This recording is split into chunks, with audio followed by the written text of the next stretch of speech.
This isn't your average injury attorney. He's a Marine vet who trains like a beast, fights like a lawyer, and thinks like a philosopher. No BS legal takes, real discipline, zero ego. You'll get sharp opinions on court rulings, law, enforcement overreach, and how to protect your rights. He teaches you how to control your body, your mind, and your future. Discipline equals freedom. Follow Mike Ehline before he hits 10K. Real content, no filters. Marine, fighter, attorney. Follow now. If you're not working out, drop and give me 20 right freaking now. Boots hit the pavement, dust in the air. Marine grit still lingers, never fades anywhere. Steel in his eyes, sharp as a blade. Just as the mission battles never evade. He's not just muscle, he's mind and might. A soldier, philosopher, ready to fight. Michael Ehline fights for you, breaks the chains, sees it through, train like a beast, fight like the law. Michael Ehline stands above it all.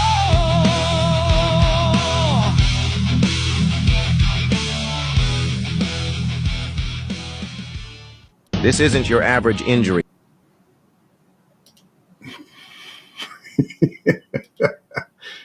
Oh man, I'm having some fun, guys. Hey guys, let me know. Do I have any issues with my comms? Is there an echo or anything? I'm still trying to figure this thing out. Let me know before we get this thing started. Good seeing you, Grande Willie and Let's OTVO, Lynn Davidson. I hope you guys like that. So obviously that's AI. That's my buddy History Viper. He helped me put that together. I just can't stop laughing. I'm trying to figure out a way. I'm hoping that somebody can help me incorporate that into Restream to where I don't have to play it from a YouTube video. I know there's a way that I can add it where it's like a bumper or something. Right on, Gloria. Okay. Because I know last time we had all these echoes and stuff. That's cool. Good seeing you, Lynn. Oh man, was that? Give me a bunch of ones if you think that's the coolest trailer ever, or bumper music ever, bumper intro ever. Give me a bunch of twos if you think it's ridiculous. Oh, yeah, I cut myself shaving, so I'm trying to hide my razor cut from you. How are you guys doing today? How's your Sunday going? I apologize for not going live more during the week. I had depositions back to back. And then after I do those depots, I've got to sit down and break everything down. I've got to discuss whether or not my client seemed, or not my client, the deponent seemed believable, if I found any holes in their stories and things like that. So I can sort of do an evaluation on the value of each case. So So I've just been completely buried. It's really, really hard for me to do these shows, guys. The only thing that keeps me going is I've got people reaching out to me going, "Hey, Mike, cover what's going on with Lane, or cover what's going on with the National Communist Education Association, with what's going on with them trying to force all their transgender ideology on school kids and the race to the bottom and stuff like that." So when I get stuff like that, I always want to cover that for you. You solved razor cut, stop shaving. Oh man, the problem with that, Jeff hates pigs. When I do that, I get I'm like the black dudes when I was in the Marine Corps. They curl back up inside when I don't shave, and then when I do shave, I get the razor burn. So either way, they'll curl back up, and then I'll break out. So either way, I'm kind of screwed. But I got to get me some of that magic shave. You know what I'm saying? little butter knife and some magic shave. Yeah. That's like the male version of Nair. That's what when I was in the Corps, that's all the brothers were using the magic shave. So anyways, let me see here what's going on. So Cameron did a good deposition. I'll have to check it out, Lynn. And if BZ shows up, someone tell him I still have not had a chance to review his videos yet. He had some body cam footage. I'm just trying to manage my time so I can still make it to the gym because it's hard. But I did do a couple lives for you on the way to the gym the other day. So hopefully you like that. So let me just see here. So what I'm going to do is I'm just going to kind of break down. So I'll give credit where credit's due. Jason Zwack sent me Zwack. It's either Zwack or Zwack. Man, I can't remember, but cool guy. Love the guy. He had covered the Lane Myers dismissal in a New Mexico case. I think it involved a campground or something like that. Well, and then auditing insanity. I'm just going to sort of paraphrase from his transcript of a video that he did, and give me a shout out for auditing insanity. I think it's called Really Cool News or something. Like this guy's channel. I'll just sort of paraphrase from the transcript from one of his videos. So on Friday, all 6 of the charges Lane was facing from a 2023 incident at a campground in New Mexico were dismissed without prejudice. So I know that for those of you who aren't lawyers, there's 2 ways that in a civil or a criminal case that the court dismisses charges. One of them is without prejudice and one of them is with prejudice. Let me just make sure you guys are tracking. All right. So Brett Ray, good seeing you. So do you guys know the difference between without prejudice and with prejudice? Because if you don't, I'll take the time to explain it to you. Okay. Give me a bunch of 1s if you know what it is. Give me a bunch of 2s if you don't. And give me a bunch of 3s if you just want me to tell you what it is. And while I'm waiting for you guys to respond, I'll just tell you.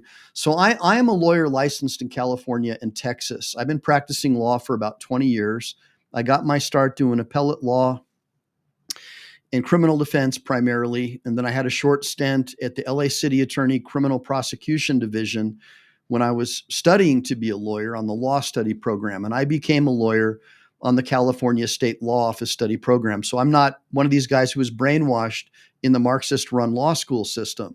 So I'm a critical thinker. I spent most of my formidable years in libraries just reading books. My parents divorced at a young age, and so went through a lot of depression from not having dad around, and just went to the library all the time. And my dad had me in judo, and my parents, even though they weren't rich, spent every penny they had to put me through Christian private schools because I had a very high IQ and they wanted me to develop that. But because I didn't have both parents and didn't have that father leadership around, I did like most boys that don't have their dad around and became a rebel. But I found solace in reading books about the Battle of the Bulge and military history and the law.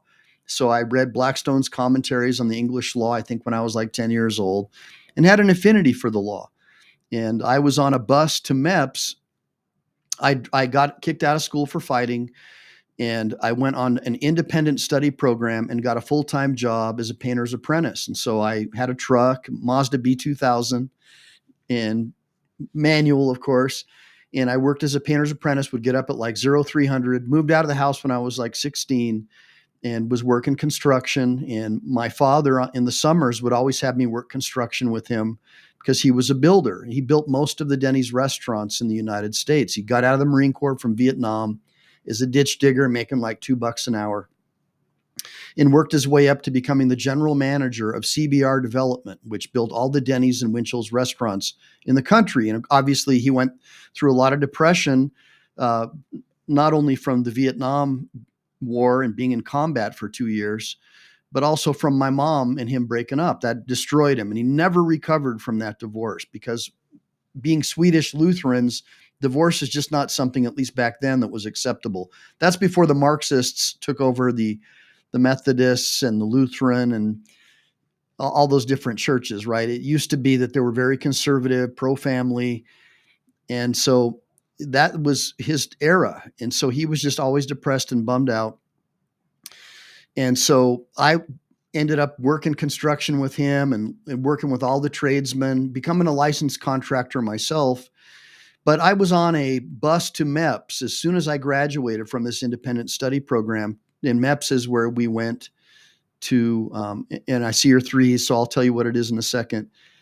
And so I got injured in Marine combat training, and I was one of the very first series to go through Marine combat training. So even though I was an 0311 designee, I went through Marine combat training as well as School of Infantry. And I went through School of Infantry on crutches, got sent to a medical platoon, got sent home awaiting orders, and then got sent home as a civilian going through major culture shock. And so got back into construction, got into sales, helped start some of the most successful health club chains in the United States, and ultimately got attacked over a parking ticket, kind of like Lane Myers, in West Covina by a West Covina cop. And I ended up getting charged with resisting, obstructing, delaying because I didn't want to show this guy my driver's license, and I kept demanding him to show me a photo ID, right? And that's before we had the cameras. And so I got charged, got arrested, beat that charge, and then sued that cop under Title 42, Section 1983. We brought a Monell claim. I had a lawyer help me, but I did all the pleadings, or a lot of them. And he suggested that I go on this law study program. And so I became a lawyer that way, the traditional way, which is where you study under a judge or a lawyer, and then you sit for the bar. Back then, you didn't sit for the bar. When John Jay became a Supreme Court justice, you would have to stand before a judge and be given an oral examination. And then if you passed, you could pass the bar. And so I did something similar, but had to pass the California State Bar Law Study Program after my first year. And I wrote a book about that you can get on my channel for $19.99. If you go to my YouTube description and drop it down, you can go to PayPal and grab that. And I'm in the process of rewriting that book. So wait for the newer one. It's going to be better. And for those of you who have already made purchases, I'll gladly swap out the old one for the new one once it's done. I'm not really doing this for the money, but yeah, it is a donations only channel. And by the way, thank you, Brett Ray, for donating those 5 memberships. That means a lot to me to help keep the channel going. And I'm teaching my kids how to be entrepreneurs. So anyways, long story short, I became a practicing attorney, and then I studied law at night and got my law degree as well after I was already a sworn practicing attorney. And then later I became also licensed in Texas. So that's how I became licensed in California or Texas and Texas. And so everything that I tell you is not legal advice. When we do this show, I don't give legal or financial advice unless you're paying me. But I will try to break down what happened to Lane Myers as best as I understand it. And since I'm not licensed in Arizona or New Mexico, I can only break it down in general principles and how I would handle a case like this if it was in Texas or California. Okay. So now back to the, and thanks again, Brett Ray. I mean, super chats and those memberships are a great way for me to gauge if you guys like my channel. Obviously, if you guys are donating, that shows my kids, hey, look, this is a viable business model for you. Once you guys pass the bar, they're going to study law under me. My daughter is almost at the point, they're homeschooled, of course. And she's at the point now where she'll probably have her AA by the time she's 16. And once she gets her AA, she can study under me. And after 4 years, she'll be a lawyer. So by my estimate, she'll be one of the youngest lawyers in California history, if this works out. I mean, fingers crossed, kids, they're rebels. I was a rebel, especially girls. Who knows what's going to happen, right? But that's the goal, is to be able to give them economic independence. So you guys helping me with the channel is, I'm going to turn that over to her and my son at some point. So with respect to, well, I don't know how. So back when this happened to me, the dude about slam dunk assault charges, this was back in, I think, 2005 or 2006. So, and I got 30 grand for my trouble out of that one, but that was a lot of money back then, by the way. And California was a different place. I mean, there weren't illegal aliens running around everywhere, burning American flags and all that stuff. So totally different time. So in any event, hey, what's going on, Selwyn? Yeah, keep it rolling. That's right, bro. That's what I'm doing here. So, yeah, that's right, Grateful Dabs. She could change her mind, but Grateful Dab says, my daughter could change her mind, but I'm giving her the opportunity. Yeah, and my book of business. I mean, over 20 years practicing law now, and with my background, I've got all these military veterans as clients. They all love me because they know that I'm not going to let them down. And so let me tell you another thing that makes the Marine Corps mentality a little bit different. Showing up on time means you're late. Showing up early means you're on time. Okay, that's just our ethos, man. One of the many ethos that we have. So trying to teach them that samurai-like discipline, son's in judo, trying to convince him to compete in the Olympics and preparing him for that. So he'll have that discipline that he needs to make it through life, because life is battle and you need to be a warrior as a young man in order to get through life, in my opinion. Now, with respect to with prejudice and without prejudice, we'll get into that now. So without prejudice simply means that the state has the right to bring the charges again, or a court could allow you to bring your civil claim again if it was dismissed without prejudice. So let's say I file a lawsuit against you and the court finds that it doesn't meet the procedural or substantive guidelines to succeed. So he dismisses my complaint after I've made my second amended complaint as a matter of right on a demurrer or a summary judgment or a motion to strike all of the causes of action out. Or if you're, well, I won't get into the defense. I'll get into being a plaintiff. I'll just talk about plaintiff, because there's plaintiffs as civil, and then there's the state as criminal, and they're both plaintiffs, but they call them prosecutors for the state, and they call them plaintiffs if you're a civil plaintiff, if you're suing someone. So, and there's variables, but that's in a nutshell, that's what it means. So without prejudice simply means the state has the right to refile those charges. And I would presume the state would only have the right to refile those charges within what's called the statute of limitations. So most crimes have a statute of limitations. There's very few that don't. I think fraud and murder are one of them in most states where you don't have. I think California, it's Penal Code Section 1382. I'm pretty sure that those don't have statutes of limitations. In other words, the state could file them whenever they wanted to. But if it was anything less than that, it's based on my recollection, it's been a while, the state could refile at a later date. And so that's what without prejudice means. Now, with prejudice means that the state has no right to refile those charges, and the case is done. It's over. And the same thing goes as a personal injury plaintiff. If I'm suing someone and the state says with prejudice, or not the state, the judge says it's dismissed with prejudice, it's over. The case is done.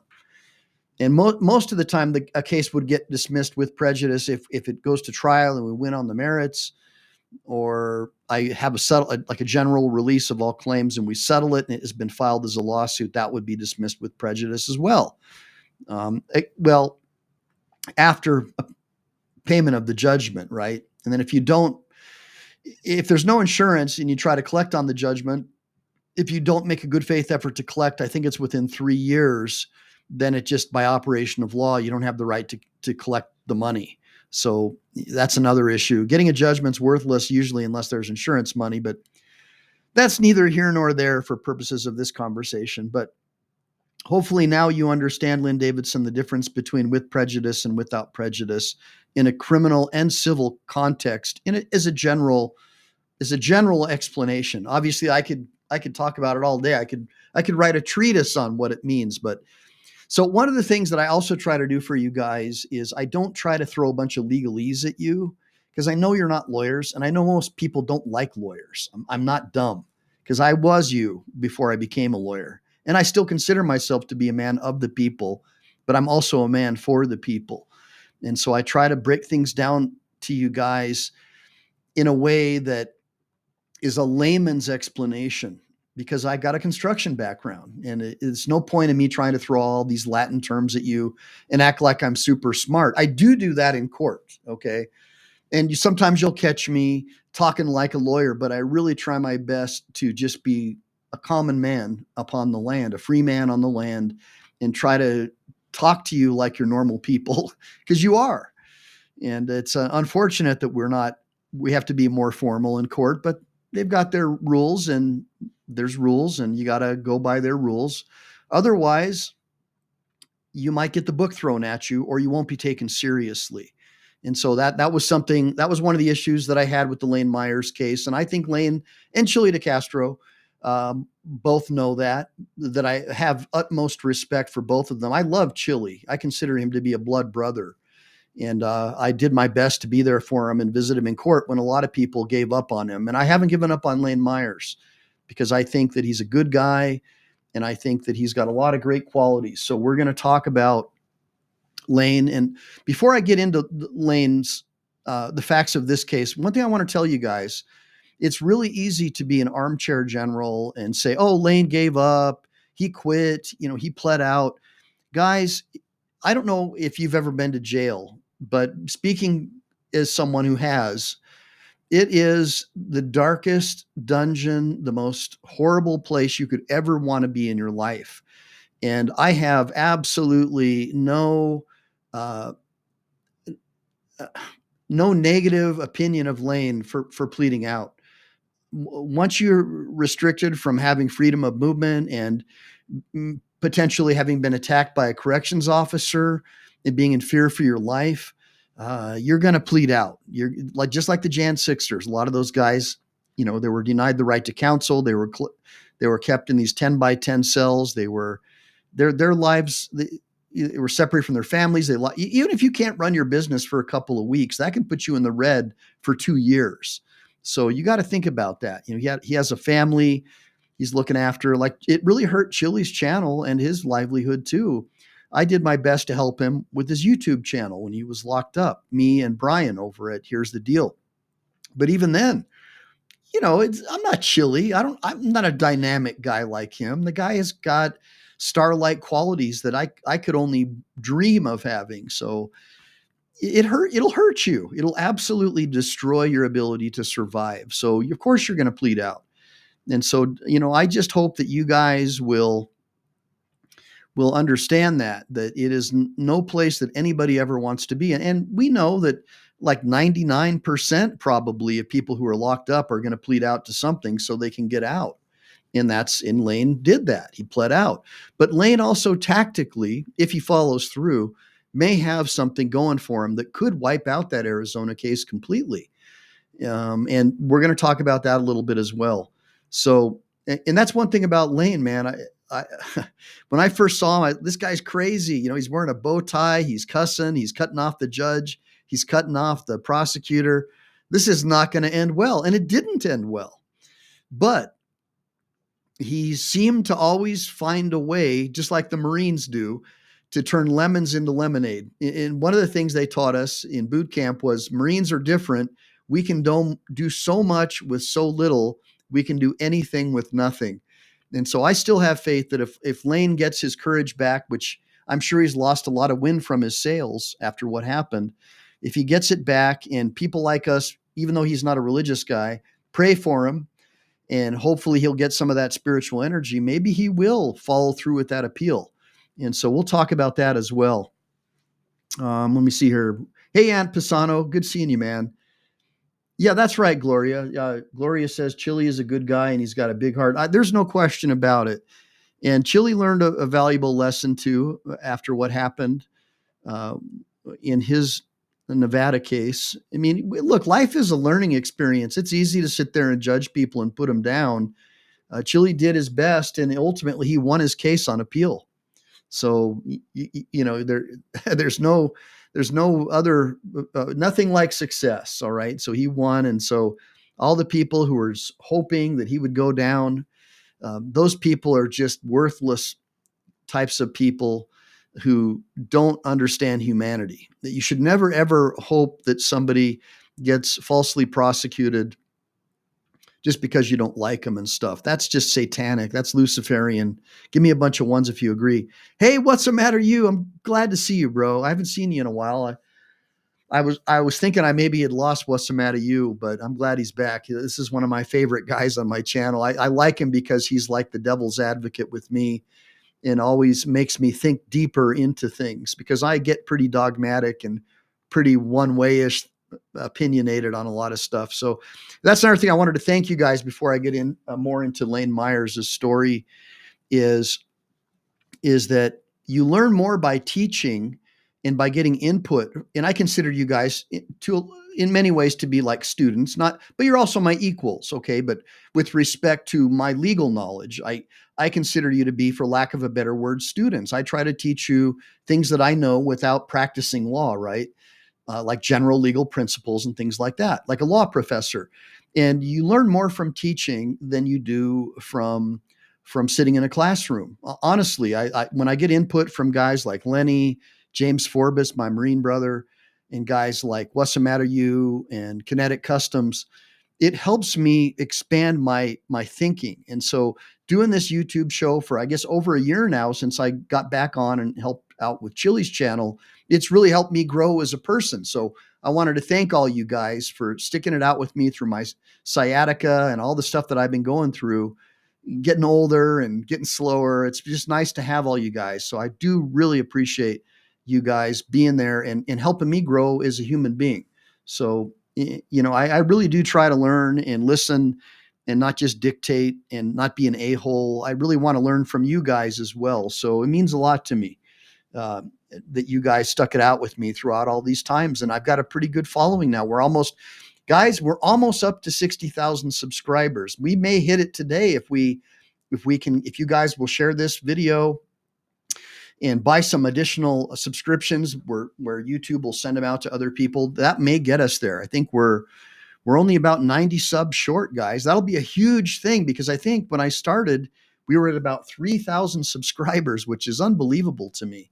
Being a solo guy, not having any real knowledge of how to do any of this, I wouldn't have known how to do any of this stuff had Chili not told me how to set up audio and how to set up video and all of his lighting. When I went to his studio, I was blown away. I mean, this guy is a pro, man, and he really showed me a lot. And so I give 90% of everything, of all the credit, to Chili DeCastro over at Delete Laws for helping me out. And it's kept me sane too. Being a dad who homeschools his kids and is constantly doing judo with his son and running a law practice, getting up at 4 a.m., having this release to be able to be around normal people, even though we're not face to face. I've made friends with a lot of you guys. We talk on the cell phone. It has really helped me grow as a human being. So thank you guys for being loyal subscribers to my channel. It really means a lot to me. So let's get into a little bit about Lane Myers. So this guy, Auditing Insanity, says bicycle enthusiast and part-time YouTuber Lane Myers received some good news on Friday. And I'm just going to paraphrase. So all 6 of the charges that he was facing from a 2023 incident at a campground in New Mexico were dismissed without prejudice.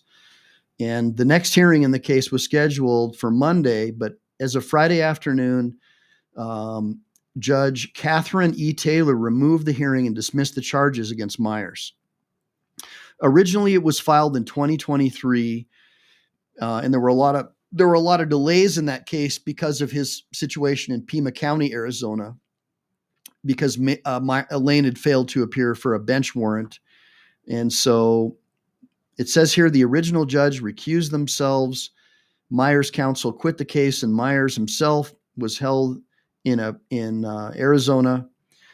And eventually he took a plea deal on that case, and it involved a stalking charge. You guys are all familiar with it. I think her name was Shannon Walker, and the husband of this woman, she was a law professor, and the husband was a guy who had prosecuted Lane on bogus charges. In my opinion, they were bogus charges where Lane booed at a city council meeting, which I believe was an anti-Second Amendment city council meeting. And of course, Lane's got his MAGA hat on, and all these guys are like the blue-haired mafia, rainbow flag people.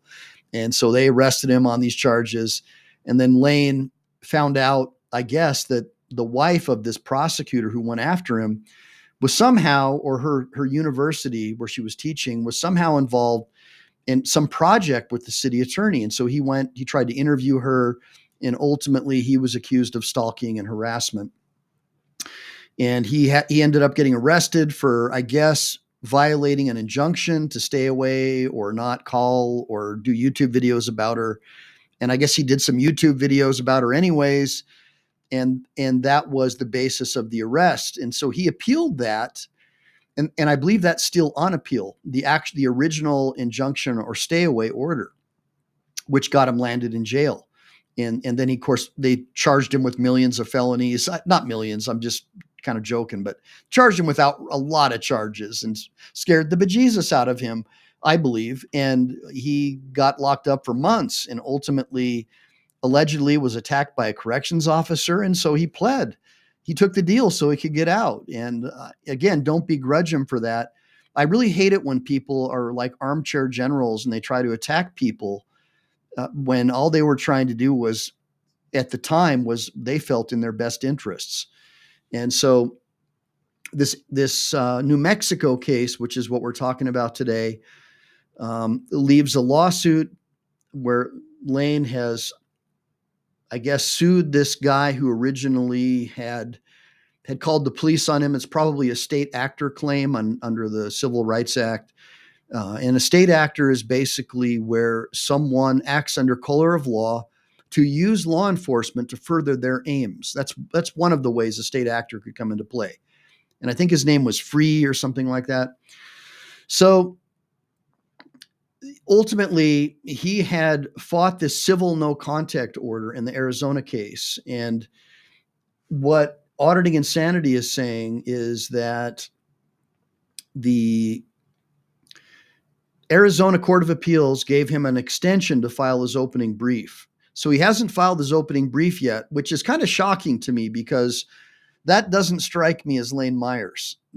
He's the kind of guy, in my opinion, who would have gotten this done. So I'm not sure what's going on there, but I think that the strategy is that if he's able to appeal the original no contact order and he wins, I think by operation of law, at least in California, I think there's a high probability that the charges that he pled guilty to would by operation of law no longer exist. And I think they call that a legal impossibility. I believe that's what we called it when I was doing appellate law, a legal impossibility. And so I got to hand it to him if he's successful on that. Now, it could, by him knowingly and voluntarily pleading to these other charges, the Court of Appeal could go back and say, well, you knowingly and voluntarily agreed that it was valid when you pled out, and therefore it's not an invalid no contact order. But who knows? Lane always seems to pull a rabbit out of his hat. So I'm going to go ahead and side with Lane on this one. I think that he's got a chance. Now, originally, the Court of Appeals in New Mexico, in the Pima County Appellate Court, or the Pima State Appellate Court, sorry guys, extended the deadline, and that was so he could file it on July 17th. And they said that would be his last extension. But when that date passed without filing, the court granted him another one on its own motion, which is unbelievable if that's true. So we call that sua sponte, when a court grants someone an extension on their own motion. And if that's the case, that tells me that they believe in the validity of Lane's case. That's the underlying feeling that I get from that. So hold on one second, guys. I just want to see. And by the way, if any of you guys know what's going on with Lane, if any of you guys know what's going on with Lane, hold on a minute. I don't know. Am I still hold on a minute. Am I still live? I just got a text message that the show was shut down. So that's unbelievable. Well, hopefully it's not. Maybe I misread that. Okay. So anyways, let's get back into this. I lost myself for a second there. As Steve Martin would say, excuse me, just lost my mind just for a minute. All right. So they gave him till August 6th. Oh, that's what I was getting at. If anybody knows what's going on with Lane, who's friends with Lane, I would love to interview him about the New Mexico matter. He was I've only met him one time when we did our live, where he'd agreed to do a live interview. And since then, I haven't heard from him, and I can only guess that he's going through a lot. And so that's why I tell you guys, just be patient. He's a good dude. And I think that he's got a promising future ahead. And you don't know the feelings of great victory and success until you've experienced the pits of despair. And so I think that he'll come out stronger just based on his personality. I don't see him as one that's going to give up. So he now has until August 6th to file an opening brief, or his appeal will be dismissed. So what he's attempting to do is to challenge the original protective order that started all of this. And he did not seem committed to the appeal, according to Auditing Insanity, as he's received several extensions to file his opening brief. So I'll break this down. So an opening brief on appeal it's not easy to do, especially if you're not a seasoned attorney. So typically what I do is I'll get the Rudder Group appellate practice and procedure, and I'll follow the guidelines in the Rudder Group, because when I externed for the California Court of Appeal at the 2nd District, I think it was Division 4, all the judges used the Rudder Group. That was their basis. That was like the foundation of how they would set up their case to understand what's going on. Then, of course, they do more legal research and get into the pocket parts on the most recent cases, of course. But that's the way that I would set it up. And I'm sure in Arizona, they have some other kind of appellate practice and procedure books or something like that. But he, let me see here. Immediately after he was released from jail, he was told not to produce videos about his alleged victim. And one of the things that you'll notice about this case is even before he had been found guilty, the prosecutor always referred to this woman, Mrs. Walker, as the victim. And so I always felt that was wrong, because you're not a victim until you've been adjudicated as having been a victim. So that was interesting to me. It is believed that Myers is attempting to use his appeal of the protective order to have his conviction overturned and have his criminal protective order against the same victim removed. Lane has not made a statement, which I think is good, by the way.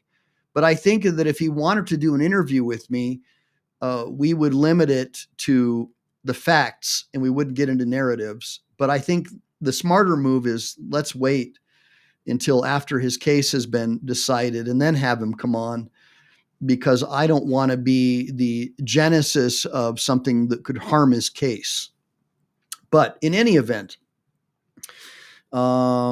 it's been basically pretty silent on YouTube. I haven't seen any new videos from Reluctant Prophet or This Is a Public Service in weeks. It's basically like all is quiet on the Western Front, the calm before the storm, maybe not. But it's been about a month now since he's been released, and I would imagine he's going through culture shock and probably trying to figure out how to survive, because when you get locked up, you lose your ability to provide work. Usually you lose your job. Your bosses don't want to have you around if you never showed up. It's not like an injury case where they have to hire you back, right? Like if you got injured at work or you're a vet, you're like a National Guard, you get called up, they got to hire you back when you come back. It's not like that. You go to jail, man, the employer can just kick you out and you're done. So I would imagine he's going through a lot. I have no idea. I haven't talked to the guy. I just want him to know that there are people out there that don't judge him for doing what he did, because I probably would have done the same thing, to be honest. So there is a campaign set up for his legal defense, and it says here it's got around $9,000, I think, and he has a goal of $30,000. Oh, and Long Island Audit actually, I guess, helped him raise $95. That's cool. I always like Long Island Audit shows. I think he's a pretty cool dude. I think what I like about Long Island Audit is he acts like a journalist. He acts like a real journalist, like what you would see on Communist News Network or PMS NBC. Give me a bunch of ones if you agree. I know there are other people who don't like him, who say he's an egomaniac, but look, it is what it is. If he's doing something that's for the cause that we support, which is government accountability, who cares? That's the way it is. So that's pretty much what happened here. Well, let me go back into the comments. So do you guys, so let me just, does anybody have anything to say? End all immunity. I don't know what that means. About what happened with Lane's New Mexico case, because what here, I'm going to show you what I've got. Just give me 1 second. I'm going to show you what I've got that I got from one of our friends. I don't want to mention his name because I haven't gotten permission from him to say his name. But in essence, this is what we got. So the state of New Mexico, by and through the first judicial district attorney, hereby dismisses the complaint filed in this case. The state is aware that on July 1st, 2025, in Pima, Arizona, the defendant pled guilty to 2 felony offenses and was sentenced to 3 years of probation. The state is aware of some of the conditions of defendant's probation in Arizona and is satisfied that the conditions address the concerns that this state has regarding defendant's quote unquote behavior. The state has consulted with the case agent in this matter. I would guess that would be like his probation officer. And with the case agent's input, the state is dismissing the complaint filed in the case. But it was dismissed without prejudice. That's my understanding. I'm just looking here. But I don't see that here. That's just what I read online. So does anybody know for sure? Because I don't want to be accused of like reporting false information. But if it was dismissed without prejudice, that would mean they could bring it back if he violated the terms or conditions of his probation. So I would presume it was dismissed with prejudice, not without. So that's pretty much that. And then now this is where I'm going to require some help from you guys. So I have some videos that I want to show you. And even if they're not directly involving this case, hold on 1 second. It'll just give you an idea of who Lane Myers is. And then you guys can drop me some links and show me, because what I want is the case that this Arizona case stems from in chronological order. And I'll do some attorney reactions to what I see. So what I'm going to do is I'm just going to go ahead and start with this first one. And then you guys tell me, is this the one that was the nexus of this action, or was it another one? And we'll go from there. Okay, guys. So I'm kind of counting on you. You guys who know the case better than me, I would like it if you would kind of let me know. But let's go ahead and check out this one. And then you guys get an idea. You'll get an understanding of who Lane is and why a lot of people may find that he's a threat, even though I personally don't. I just think that he's somebody who's just steadfast in his beliefs. And that's great. Let's check it out. Okay. Told me to get the fuck off his property. He's got a shirt with public landowner. Yeah. So reason I'm coming here is because the manager wants you out of this property. I don't give a fuck what he wants. This is my property. Okay. You see what this says? Yeah. I own this and you don't. Get the fuck out of here. So he wants you off.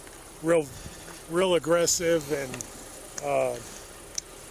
told me I'm going to learn about the First Amendment and all these amendments, and I just don't need that in here. Okay. Did he pay? So trespassing is not an arrestable offense on national forest land.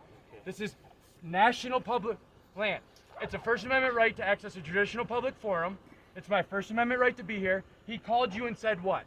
Over when I got in the truck and goes, well, I'm going to stay here. And I said, no, y'all need to pack up and leave because his aggression towards me is unacceptable and you all need to pack up and leave. And he goes, well, then he come barging over, he come running over. Well, you're going to learn the amendments this week and talking all kinds of crap, you know. So you... This problem, what is your reasonable articulable suspicion for me to be in handcuffs right now? Did you witness it? Sarge, can you hear me? It's Moreno. Hey, I just got into a use of force with this guy at Hopewell at the campgrounds. So the call was at Hopewell. Yeah, I just got a little nosebleed from taking him down. So he was, hold on, let me end this. He was one of those. So I didn't see anything like that. I see that he handcuffed Lane, and then now all of a sudden he's breathing heavy and making a scene with dispatch. Is that what you guys see? Constitutionalist guy. The camp host wanted him. All right, so that was that one, and I don't know. Okay, so here's the next one. This is Officer Marino. That was that officer, and I guess this is the later footage of that situation, that alleged altercation. Let's check it out.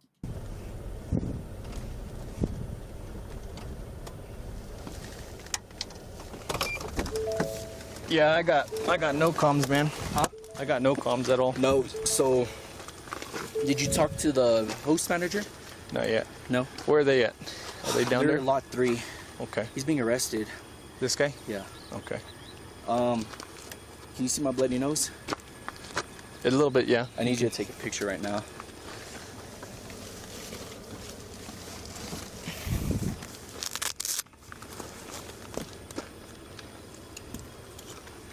I just wish that I had Lane or someone to tell me just more. Go center here.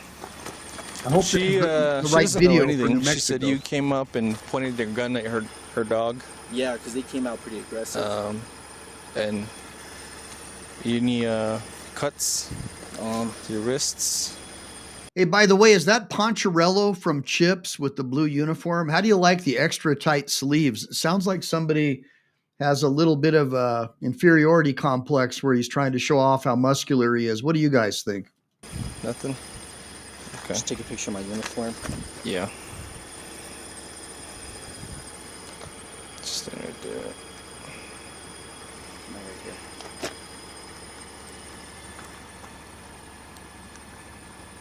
here. Anything else? Turn around.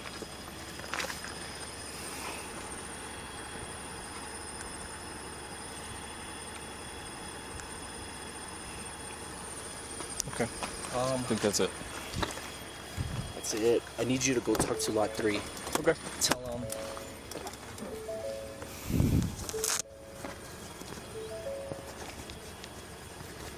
Shit, fuck. I'm good. Trespassing, because, so I was calm, dude. I was real calm. He was one of those constitutionalists, dude. Oh. Dude, real calm. I told him, like, hey, bro, like, so I was approaching and those dogs started coming aggressive, so I unholstered my. Oh, looks like we got shut down. they All were in the right, truck? well, I'll go ahead and end it. But the windows were completely down. At that point, like, I see a black dog right there, pretty aggressive, showing teeth, so I don't know if they're gonna jump out or not.